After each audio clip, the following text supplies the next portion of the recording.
Et on parle extraterritorialité américaine ce matin, François Baudonnet. Vous revenez ce matin sur ces lettres de l'ambassade des États-Unis à Paris qui a été envoyées à plusieurs grandes entreprises françaises. On peut citer Airbus, Total Energy ou encore L'Oréal. Des lettres qui, selon vous, sont hautement problématiques. Et oui, parce que c'est une ingérence économique inédite de la part des États-Unis. Inédite parce que pour la première fois, Washington s'attaque aux valeurs de la France et aux valeurs de l'Europe. Alors de quoi s'agit-il ?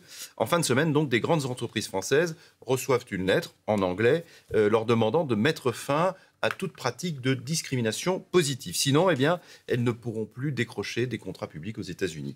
Sur un formulaire, elles doivent assurer qu'elles n'opèrent aucun programme faisant la promotion de la diversité, de l'équité et de l'inclusion. Donc, par exemple, plus de parité homme-femme. Ce qui contredit frontalement, au passage, une directive européenne qui oblige, au contraire, les grandes entreprises à avoir 40% de femmes dans leur conseil d'administration. Donc, que va-t-il se passer désormais, François ? Alors, c'est difficile à dire. Le gouvernement français dénonce cette attitude des États-Unis, mais qui dit que certaines grandes firmes ne seront pas tentées de céder à ce chantage.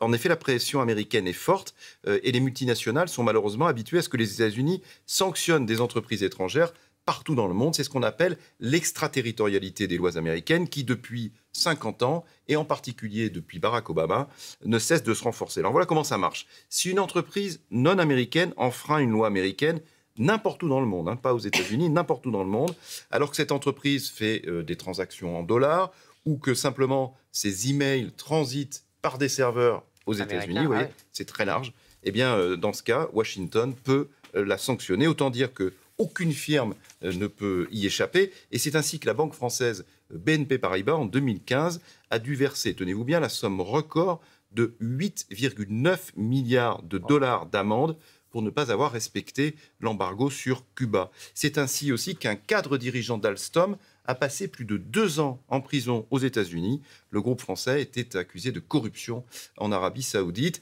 Et selon ce cadre, c'est ce qui aurait ensuite poussé le patron d'Alstom à vendre sa branche énergie à l'américain General Electric. Donc on le voit bien, les États-Unis ont toujours considéré que sur le plan économique, leur terrain de jeu, c'est la planète tout entière. Bon, François, maintenant, comment lutter contre cette extraterritorialité américaine ? Alors, de son côté, la France a bien essayé. Là, une loi similaire, mais bon, on est vraiment tout petit par rapport aux États-Unis. L'Union européenne, elle a aussi un dispositif qui permet de donner des compensations financières aux entreprises européennes qui seraient victimes de l'extraterritorialité américaine, mais ce dispositif n'a jamais été appliqué.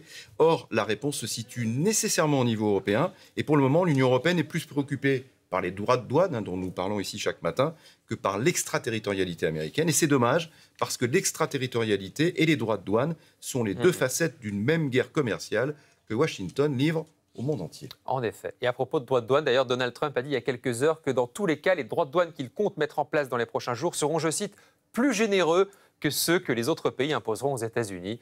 Il est gentil. Voilà, il est gentil et la guerre, effectivement, commerciale, en tout cas, ne fait que commencer. On le comprend bien avec votre éclairage ce matin à propos de ces lettres envoyées par l'ambassade américaine.